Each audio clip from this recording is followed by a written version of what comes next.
The second batch of episodes dropped for season 7 of Gumball, and holy peak, oh my god. I liked the first half, but this lot of episodes made the first half look so mediocre in comparison.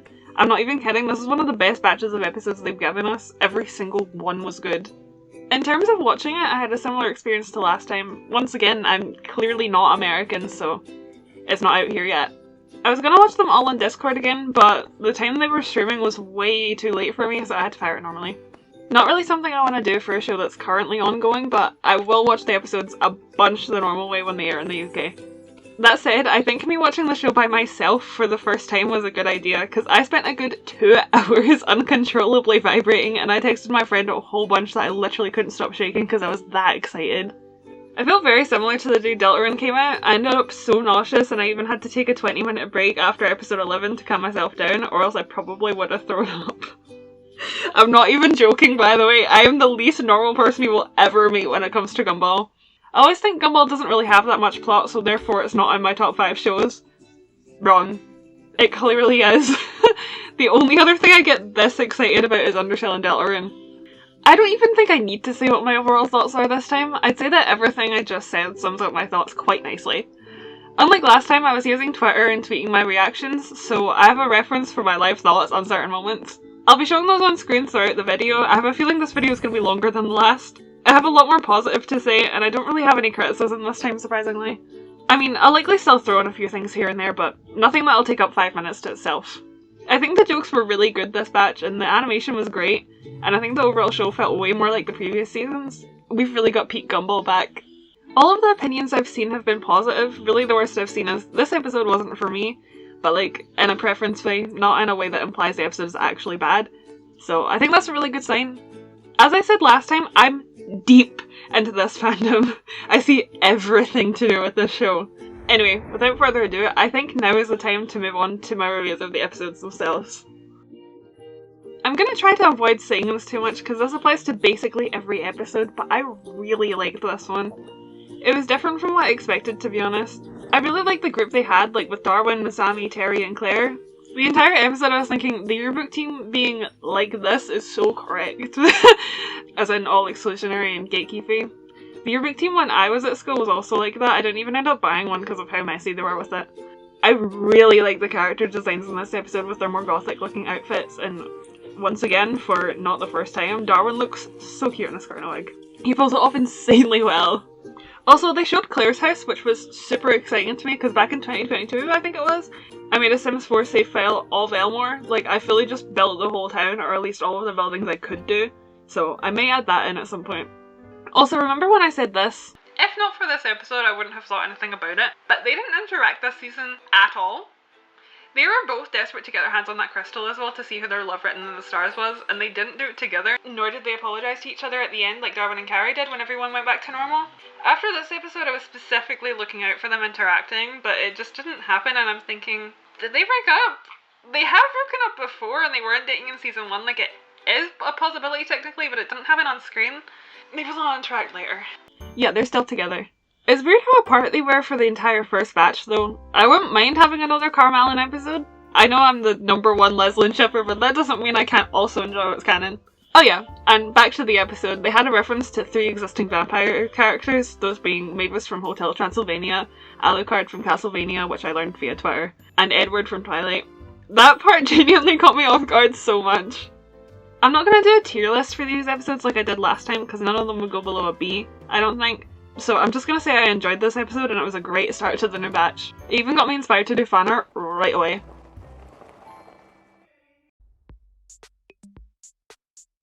I thought that Unfollow was going to be the one I was excited about in the trailer, and it was. It just wasn't what I expected at all.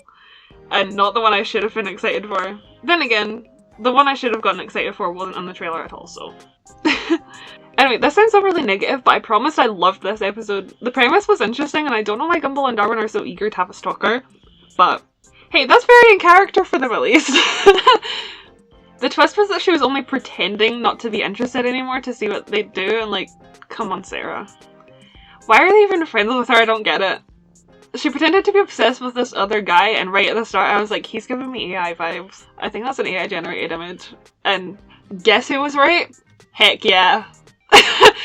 Can't believe Sarah would stoop so low as to use generative AI. Actually, that makes perfect sense. How many other characters would realistically do that? Tobias, maybe? I'm so glad they showed Gumball and Darwin being disgusted by AI. Ben Buckley said in an interview that he did use AI in the development stage for this season and hated it. And initially I was disappointed to hear he did that at all. However, from looking at the concept art and final asset design stuff, it's all dated back to 2022 and 2023 when AI was worse and we knew less about it, so I'll give it a pass. I'm also glad that the team, including Ben, have spoken about being anti-AI. I appreciate that a lot.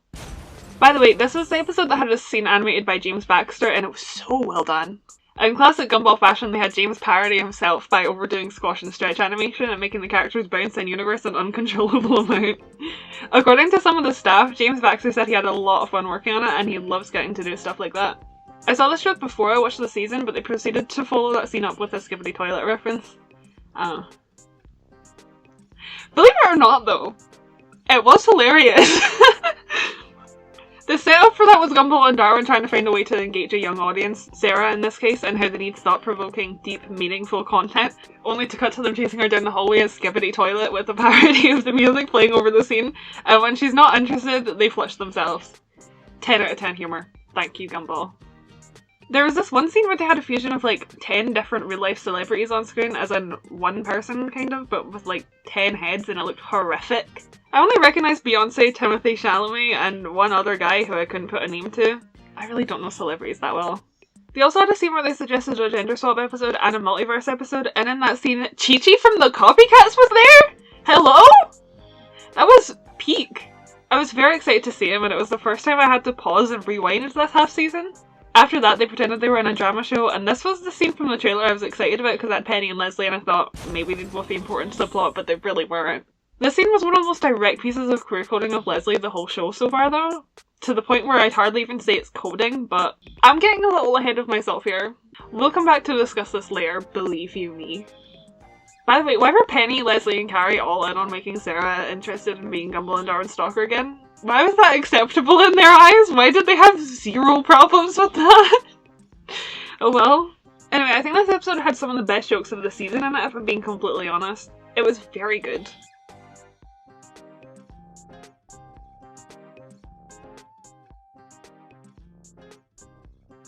Now on to the next one. I don't think I expected to like the promposal just as much as I did. Dare I say this was Penny's best episode even? I adore her. By the way, not plot related at all. This episode showed Gumball and Darwin as anime humans, and Darwin was black, so finally we have an episode that isn't fanfiction clearly depicting him that way so people can shut up about it. I hope. Darwin's a fish, he isn't black, he's both. Back to the plot. This episode really reminded me of that one episode of Friends where Mike keeps trying to propose to Phoebe and she keeps making fun of different ways to propose that he was planning on using. But in this instance, it's Penny asking Gumball to junior high prom. One very small piece of criticism I have about the season as a whole, and I mean both halves, is that they kind of nerfed Tobias's character. I really like Tobias, right? But in both this episode and the entrance from earlier in the season, he's quite creepy and desperate to date Penny for some reason. I know he also wanted to in the Nights from season 2, but she wasn't dating anyone back then. I wish they hadn't done that. Anyway, he had the entire B plot, if you can even call it that, given how closely tied it was to the main plot, of trying to ask Penny to the prom while she was trying to ask Gumball, and he kept ruining her attempts. This episode had a lot of interactions between Penny and Darwin, by the way, which I was very happy about. And it also had an interaction between Penny and Leslie. I'm literally always looking for them to interact with each other. Given that they're cousins and share a lot of their friends, you'd expect them to appear on screen together more. I hope we get more of their relationship in the future. That said, the interaction wasn't exactly a positive one, for Leslie anyway. As I said, I think this might be Penny's best episode to date. I really loved her personality in this one, and how silly and cute she was. I've seen a lot of people over the years call Penny boring, and I couldn't disagree more. I'm so glad they're leaning more into her unhinged side now. It was this episode that made me start thinking this half was way better than the first half, by the way, and that opinion only got stronger as I continued through the episodes. And you know how I said this episode reminded me of Phoebe and Mike? Yeah, scrap that, because the final proposal Penny ended up using was almost exactly how Muscle Man proposed to Starla in regular show, and it was hilarious to watch. Plus, her design was beautiful, and I've seen so many people talk about how nice she looked in that scene. Just look at her! One final thing is that I said like halfway through the episode that she was going to end up sending Gumball to hospital, and guess what? She actually did.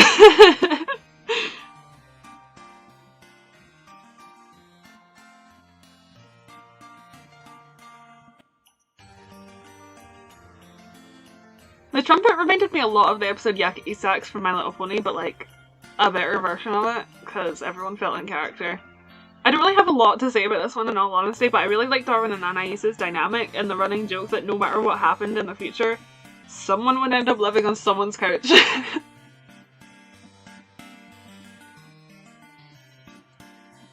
By the time I got to the synthesis, I was starting to feel ill from how excited I was getting about having more episodes, so that's fun.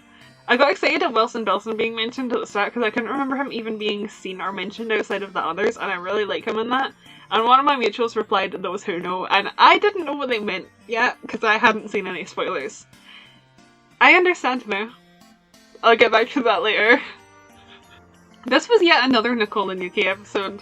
They're really loving that duo this season because we already got some of them in the Gourmet. They had yet another callback to the Fury, and they also experimented with the Dragon Ball art style. They did such a good job with it. I loved the texture and how the characters fit so well. What I've not mentioned yet is that in this episode, Nicole and Yuki fused together into Niko-Yuki, and their design was honestly pretty cool. We also got to see Anais and Masami teaming up, which was pretty cool. Like, there wasn't a very heavy focus on Gumball or Darwin this episode, and I feel like Anais and Masami are usually an unlikely duo, except in episodes like this, and I really enjoyed seeing them interact the way they did. They also ended up fusing into Anasami, and their design was so cute. It was like a cloud version of Anais, basically. Also, this episode reminded me a lot of regular shows, specifically that one basketball episode for some reason. Oh yeah, and then Miss Simian came in at the end and was somehow more powerful than both Niko-Yuki and Anasami. Good for her. I love Miss Simian.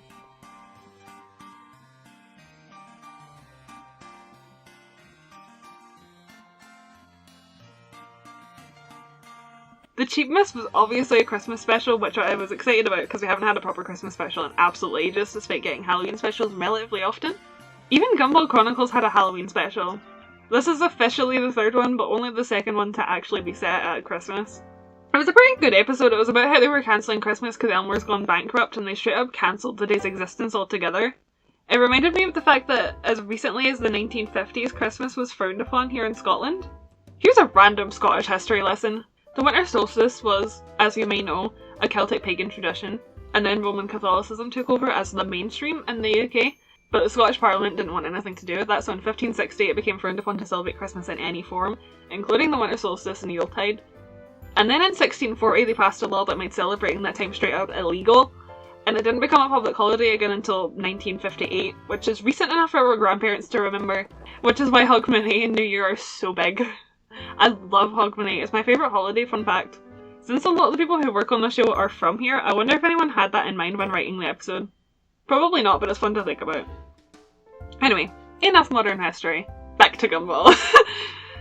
I think my thoughts summarised on Twitter are super unclear and I have no idea what most of them are referring to, but this episode had Gumball, Darwin and this creepy doll driving the awesome store around town trying to save Christmas. It reminded me of a bit in The Nightmare Before Christmas when Jack takes over from Santa, but like a less nightmarish version. There was one scene where they were in the Wilson's house and I was searching for a Rachel picture everywhere, but alas, I couldn't find her. I really wanted a Rachel mention, guys. I really did. The cops tried to stop them from spreading Christmas throughout the town and they ended up throwing stuff from the van out of the window towards the donut sheriff, and obviously the shop has a lot of magical artifacts. So they ended up transforming the police car and for like half a second it changed into Jake the dog, meaning he had more screen time in Gumball, of all things, than in Fiona and Cake Season 2. That's crazy.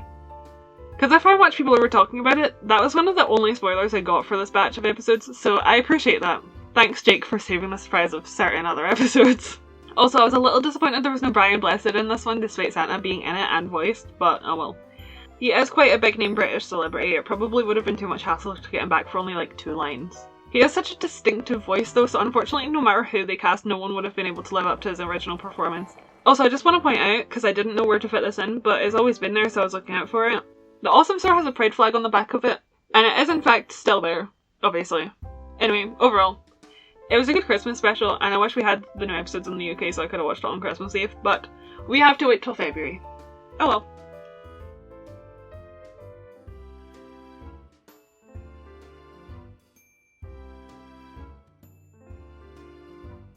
This episode, the score. Amazing episode. This may be one of my favourite episodes they've ever made. It was so good. Despite the fact that I do like him, I don't normally care enough about Ocho to be particularly excited about his episodes. I mean, I like the uncle, but that's really more a Gumball episode to me. Also not related to the discussion, but that's the most heavily censored episode in the UK, fun fact. We have a lot missing, but we also have a bonus half scene. This episode, though, got me really invested in his life. The more he was talking about how his life is a video game and how it's really difficult for him and he's going through a lot, I was like, wow, this is a really good metaphor for having a mental health condition. And then they went into his house and I was like, wait, that wasn't a metaphor? Inside his house is literally a video game. They revealed in an unskippable cutscene that Ocho's dad died when he was really little, and ever since he's just been with his mum. And he explained to Gumball and Darwin how the game works and how it is for him. It's literally stuck on hard mode, and he kinda explained how he was forced to grow up too soon, because with only one parent he can't have an adult with him all the time. And that's why he takes his anger out on people at school. And like, Jesus Christ dude, I know this show is good at stuff like this, but I feel like they've never gone as deep as they did in this episode. The parents or the choices are probably the closest they've gotten to this, but those are centered around the adult characters.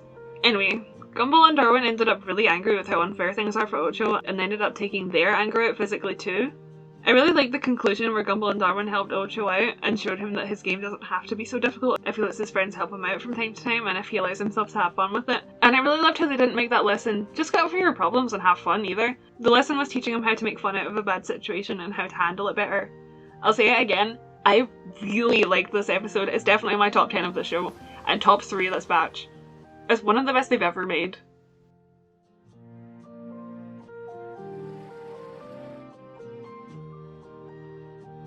I've said twice that I would get back to something later.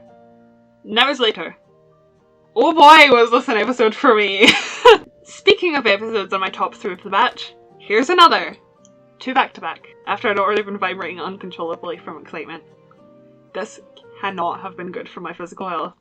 So, the diary was a Wilson episode, which I was excited about because I love the others. And it also turned into a Claire episode, which, exact same sentiment. Except I knew it wasn't that simple. I knew! I'm gonna explain this in order, but keep my own thoughts till the end. So, the episode started with Gumball and Skull being desperate for the toilet, but the door was locked and the bathroom was flooding. Outside the bathroom there was pages from someone's diary, and Gumball and Darwin, being who they are, they started reading it. It was about someone's crush on their best friend Wilson Belson, so they wondered out loud who Wilson's best friend was. And Rocky, who overhears everything apparently, knew his best friend was Claire Cooper. So, for the rest of their time reading the diary, they read it while imagining Claire speaking. But I was like, we're barely even a minute into this episode and we already know who this diary belongs to. There's no way it's that simple when the synopsis doesn't say who it belongs to. This isn't Claire's diary. Anyway, there were a lot of really good moments in this episode, like these for example.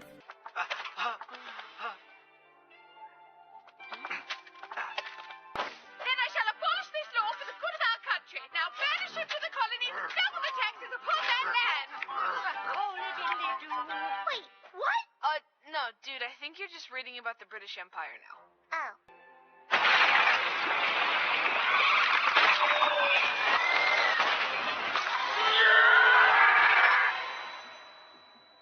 Welcome. I am the god of extreme over-the-top reactions. At one point, the author of the diary mentioned breaking up with their boyfriend Gregory, who had feelings for the rotten cupcake instead. So at this point I was like, okay, so I'm right, it's not Claire.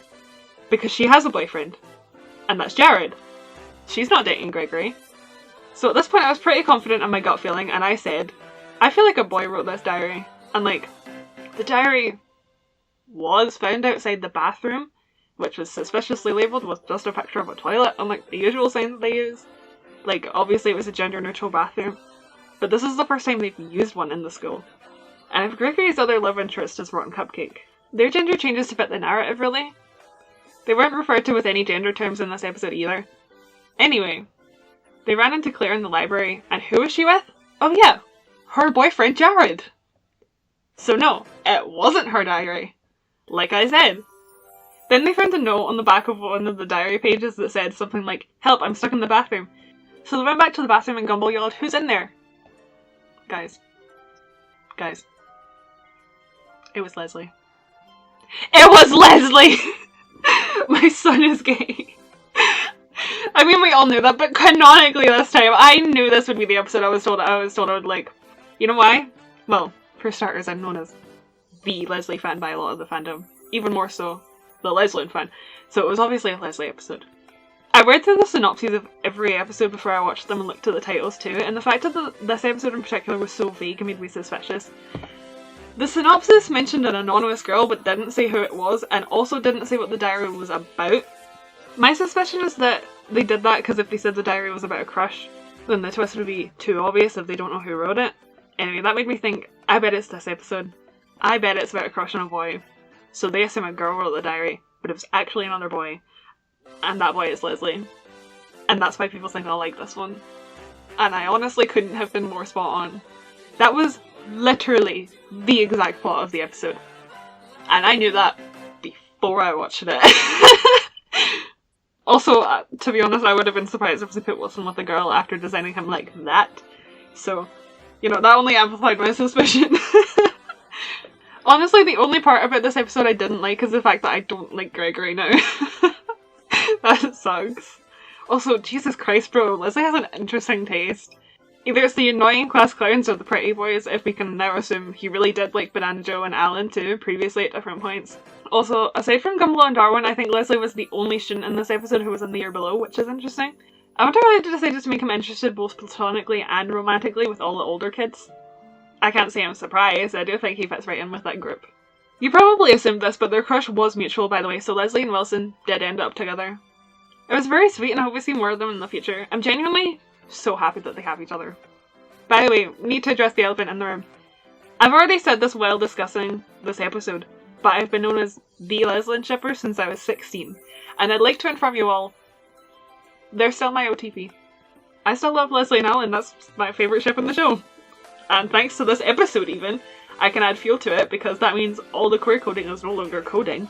And Leslie's extremely blatant crush on him, that's been present for like ever, was intentionally written, and dare I say canon now. That doesn't mean I'm not willing to multi-ship though. I don't restrict myself like that. I still like Alan and Carmen a decent amount too, and I'm very happy to ship Leslie and Wilson as the first fully official queer couple in the show. It's so cool they did this, I'm very glad they did. I almost still can't believe it's real, to be honest, and I just want to point towards this old Instagram post from my Leslie fan account because I keep milking it. I know my son Leslie's so flippin' well, dude. I really do hope this episode doesn't get too heavily censored. I'm slightly worried they might just skip it when adding it on demand here, but we'll see. Hopefully I'm wrong. This was such a good episode. I'm so glad that their first openly, genuine, undeniably queer episode was about my favourite character the whole time. From one queer person to another, if that applies to you watching, we really needed this given the scary times we're in right now.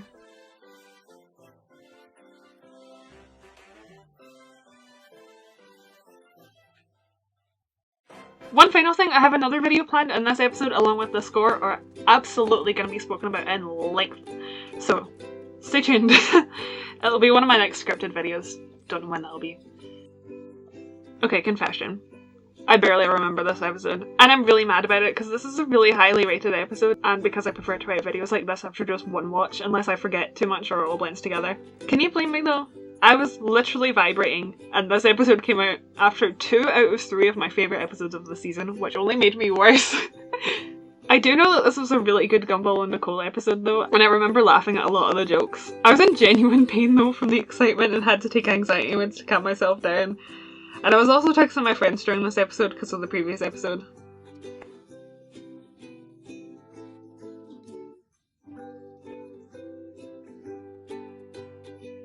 Anyway, I was a mess this episode and barely remember the plot. I just remember liking this one. Here were my live thoughts.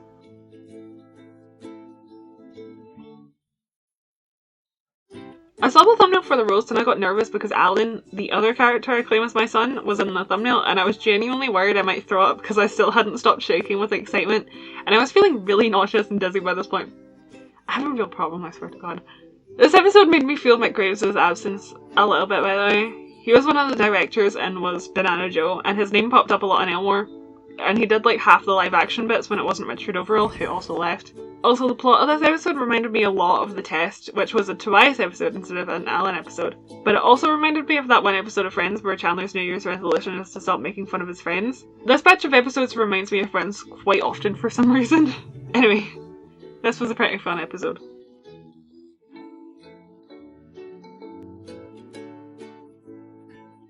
This is another episode I don't remember too well, but it was clearly a reference to Naked and Afraid. They even mentioned the show indirectly.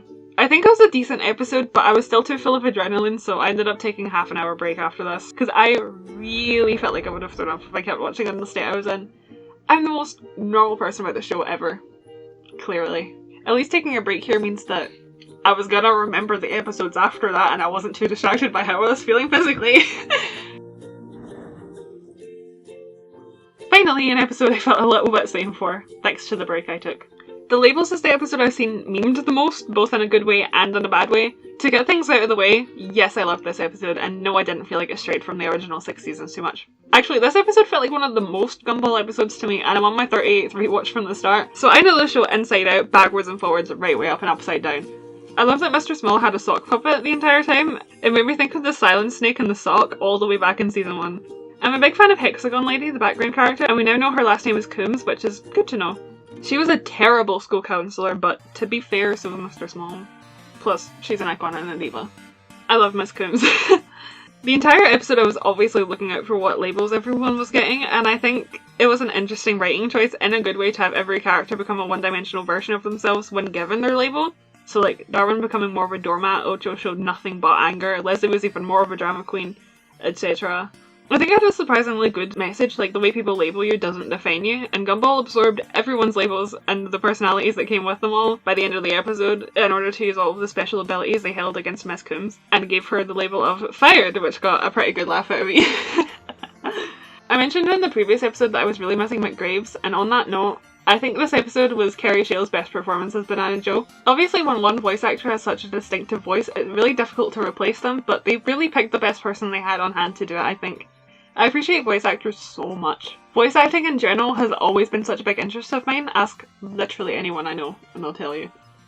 So it was obviously something I was paying a lot of attention to. Also on that note, particularly after mentioning Kerry Shale, I thought the voice Adam Long gave the sock puppet sounded incredibly similar to Leslie. So, just saying, but if Kerry Shale ever needed a stand-in, Adam Long could probably do it, at least for some of his characters. Also, someone got labelled French.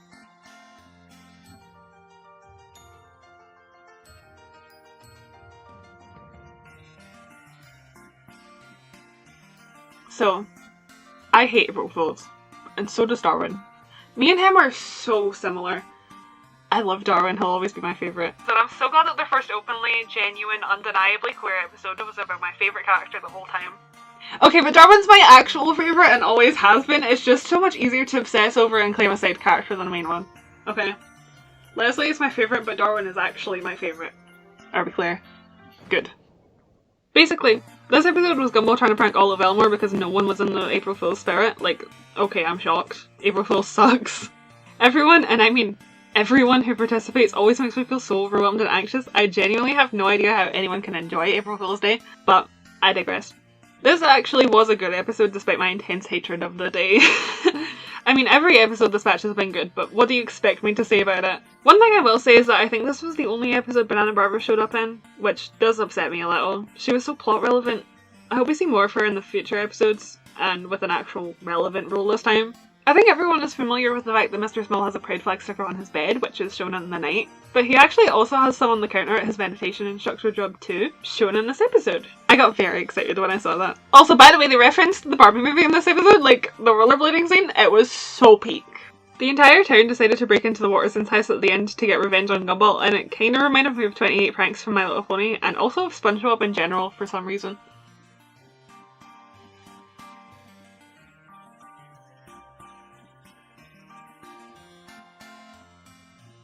By this episode, I'd fully calmed down, thankfully. But I had a really bad headache and was super nauseous. Wonder what the plot of this episode could be.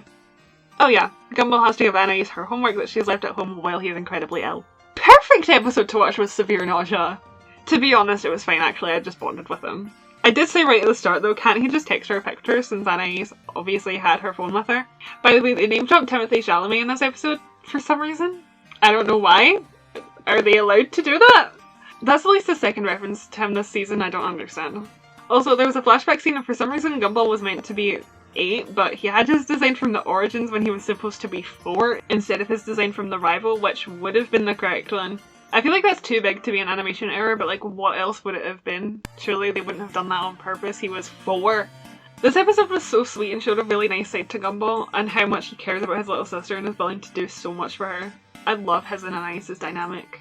I saw one person complain that Gumball was too much of a jerk this season, but I think this season honestly had some of his kindest episodes, like this one for example. Plus, I've always thought he was at his worst in season 2, which I do still enjoy, but that is the favourite season, and I don't really understand how he's meaner in any other season, because he is not. Oh yeah, remember when I said he could have just texted her? Yeah. And I just asked him why he didn't just email her. KP predicts the plot once again.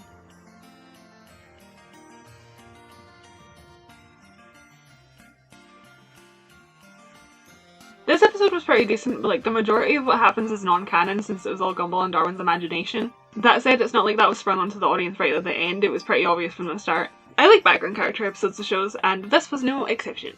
By the way, just want to brag a little bit here. Gumball was complaining that he has to pay for the bus, and how he's jealous of old people because they get to ride it for free. And I just want to say, he should move to Scotland. I'm 21 and I still get the bus for free because we have these things called Young Scot cards and they give you free bus travel till you're 22. And a discounted train ticket till you're 18. We're just cool like that. Also, speaking of Scotland, the Scottish bus driver showed up. Darwin for some reason used they, them on the yellow running guy and no one else. I don't know what the thought behind that was or if they even meant to do that, but I mean, good on him for not assuming one singular stranger's pronoun. Unless that character's pronouns actually are they, them, and we just didn't know until now. Which is also cool. We had a little imaginary Margaret flashback, which was fun to watch. A fantasy story about the bus driver, and Gumball and Darwin also decided that Karen and the melted cheese guy were a couple. Which, to be honest, I was on board with, because I made them exes in my Sims 4 Elmore file, since she mentioned having a daughter despite Larry not having kids, so I figured I would give her an ex. And the melted cheese guy did show interest in her in a different episode. But Gumball and Darwin should know she's dating Larry. And I didn't really care though, because that left room for Larry to be with Mr. Small, another peak ship. Speaking of gay people, I don't know if I misunderstood or if the bus driver is gay. I'm not into princesses. I'm a gay troll of the seventh chasm kind of guy. Kinda cool if he is. Fellow queer Scot. There was also a song at the end of this episode which I thought sounded like it belonged in season 1. Anyway, I enjoyed that episode. I'm excited to watch it on TV when it releases here. Oh, also there was one scene where Gumball and Darwin both shouted and their voices didn't match the visuals. Like, they didn't sound anywhere near as loud as they looked. I don't think that's an issue with the voice actors though, and more so with the directing. I really miss Richard Overall doing the voice direction.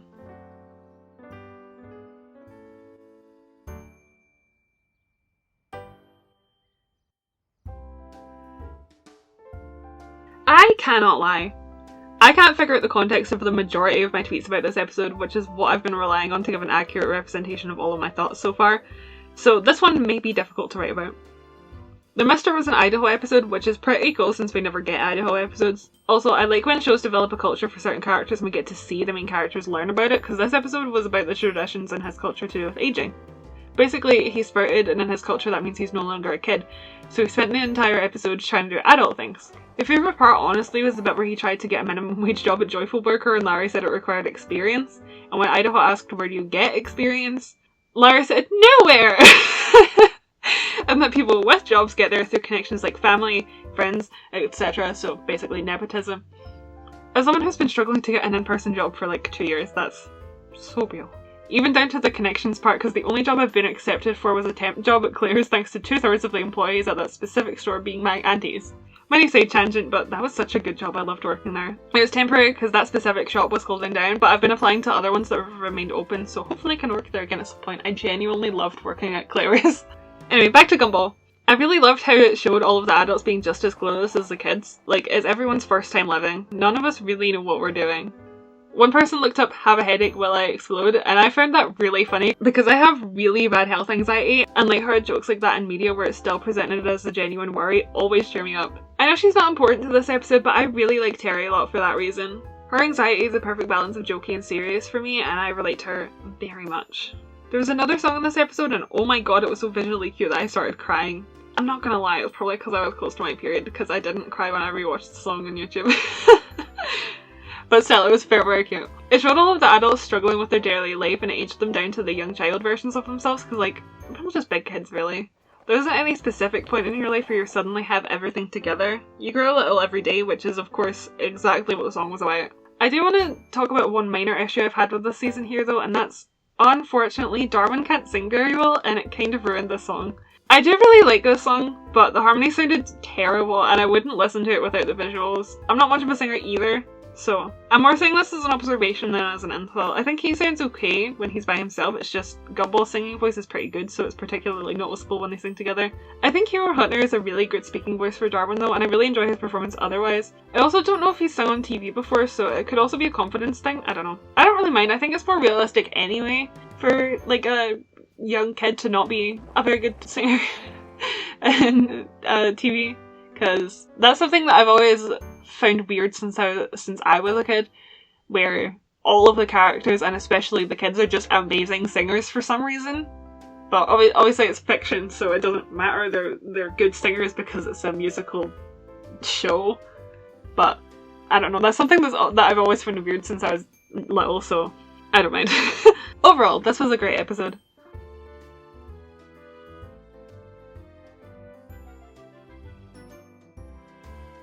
The tracking was a Richard and Harold episode. Harold was generally just unpleasant in this episode, as he is sometimes, but it meant I could root for Richard extra hard. They were competing to see who was the fittest, which was an unfair competition started by Harold. So the Watersons did their best to help Richard get as fit as possible, but nothing was going to keep him as fit as Harold. So at the end, they ended up pulling a Homer Simpson and pulling all of Richard's fat towards his back and tying it up so he looked skinny from the front. Which, to be honest, I don't really get, because they had smartwatches that tracked their fitness, so appearance shouldn't have played that much of a role in that. Richard lost, unfortunately, but right at the end, Harold broke like every bone in his body, and his watch said to call an ambulance, so like, Richard won anyway. Good for him.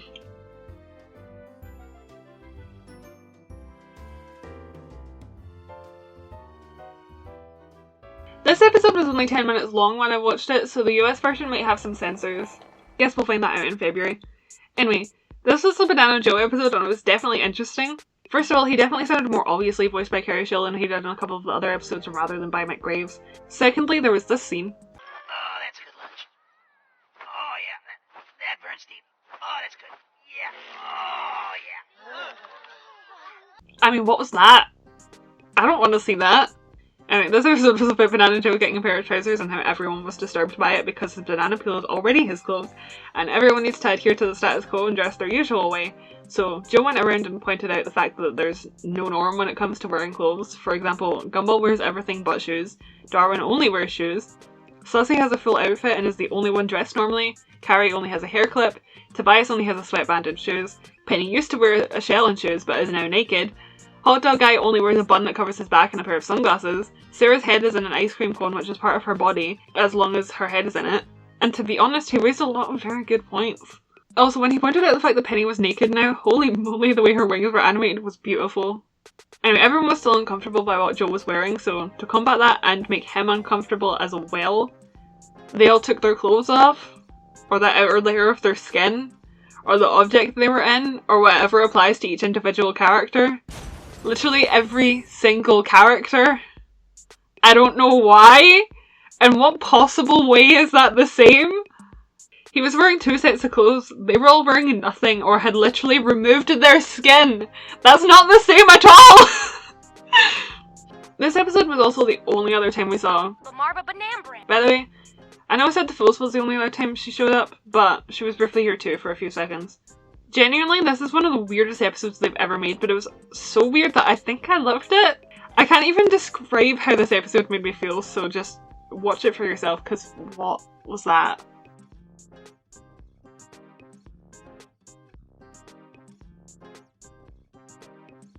I don't remember the source, but I remember vividly that we were told that there would be a Carwin 2-parter. Carrie and Darwin, there's like a double episodes dedicated to that. There wasn't one, but the Necroprancer was a Carwin episode, and technically a follow-up to the letter. So I guess if you want to reach and call it a Space Out 2-parter, you can. I'm just gonna get straight to the point here and say, I think this episode fixed most of what I hated about the first half of the season.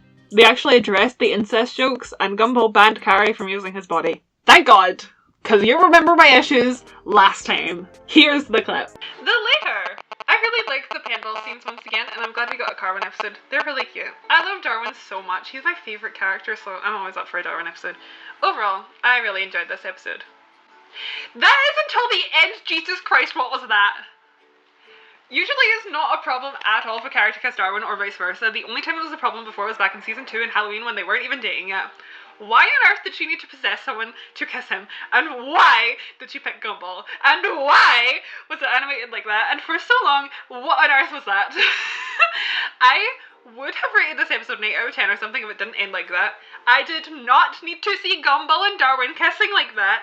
And then I know they immediately after that made Gumball say like, we'd better find you a better vessel because I don't want to be doing that for the rest of your life or at your wedding or anything. And then both him and Darwin gagged because they found that idea disgusting. But it was so drawn out. Like, yeah, we know that kiss was really gross, but look, we find it gross too. Look how gross the characters find it. They're even gagging at the concept. I know they had episodes like the dress and stuff before, but back then the joke was everyone in the show, including his own brother, was stupid enough to think that Gumball's a different person in that dress and they're all in love with him. Not their brothers and they're kissing. Isn't that weird?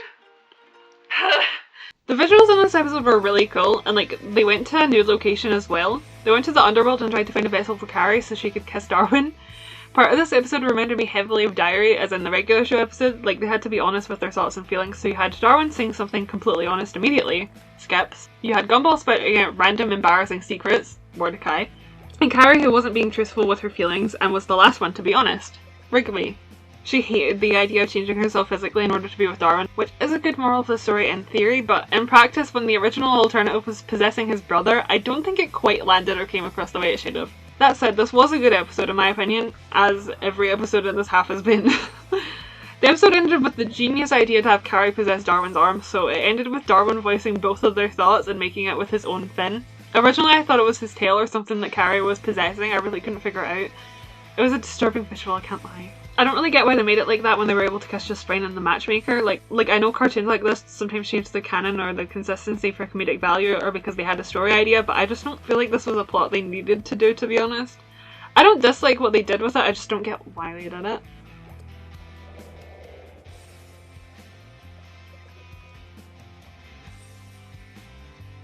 Now we are on to the finale. I think I tweeted more about this episode than I did most others, and for good reason. This is one of my favourite season finales they've ever done, and it's only really rivaled by The Disaster. This was of course the long-awaited Rob episode of the season, and as always it was incredibly meta. There were references to the pilot, we finally saw Barbara's painting, kind of. There was a ragdoll of Rachel flippin' Wilson, and by the way, this was in the Awesome Store. Rob was running through the Awesome Store. He's an employee. I noticed quite quickly that Rob sounded different, but I couldn't figure out the whole episode if he had a different voice actor or if Charles Phillips just hadn't done the voice in a while, so he sounded a bit off. To save you some time, he did change voice. Rob is now voiced by Max Cazier, who honestly did an amazing job. I'm normally like the master of recognising who voices who in seconds, but he managed to sound so much like Charles Phillips that I genuinely couldn't figure out who it was. I did think there were a few too many clips from previous episodes. Like, I know they do that sometimes, but at a few points I almost felt like a clip show. However, it wasn't the whole episode, and as I said, this is easily one of my favourite season finales, so it genuinely didn't bother me that much. Not to talk about Deltarune like I always do, but the way Rob was acting in this episode reminded me of Ralsei in Chapter 4 quite a bit, where he was trying to hide the nature of their world from Gumball and Darwin. By the way, if you didn't already assume, the Vankeeper was also in on this. He and Rob were working together the whole episode.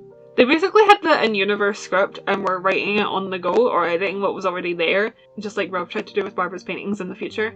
In order to protect Gumball and Darwin from learning the truth about Elmore, Rob forced himself into the villain role that he was assigned, even though that doesn't actually align with his true morals, just to keep the status quo. A fight scene was written and he actually fully planned to kill himself in it, which was surprisingly dark for a Gumball episode, but I mean, I do think Rob is a much more serious character than pretty much everyone else, and it was fully in character with the way it was done. He basically fell back into the void, but the Awesome Store guy saved him, and then they did the thing we've all been waiting for.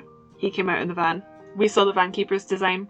He kinda looks like a shadow version of Charlie from We Were Bears, and I think his design's quite cute. He ended up retiring from the van after that and passed his role into Rob. I guess so that Gumball and Darwin would really believe he died and could live in anonymity. He was given a black shadowy cloak and oh my god guys, look how flippin' cute he is, I'm gonna cry bro. The episode also explained that the Vankeeper is the one who originally saved Rob from the void after the Inquisition too. They gave me really heavy father and son energy the whole episode. Rob kept calling him boss, and just like their whole relationship, it was so nice to watch. I'm extremely excited to see the follow-ups to this in the future, especially since now season 8 is confirmed. That was a really, really, really good season finale. I cannot stress that enough.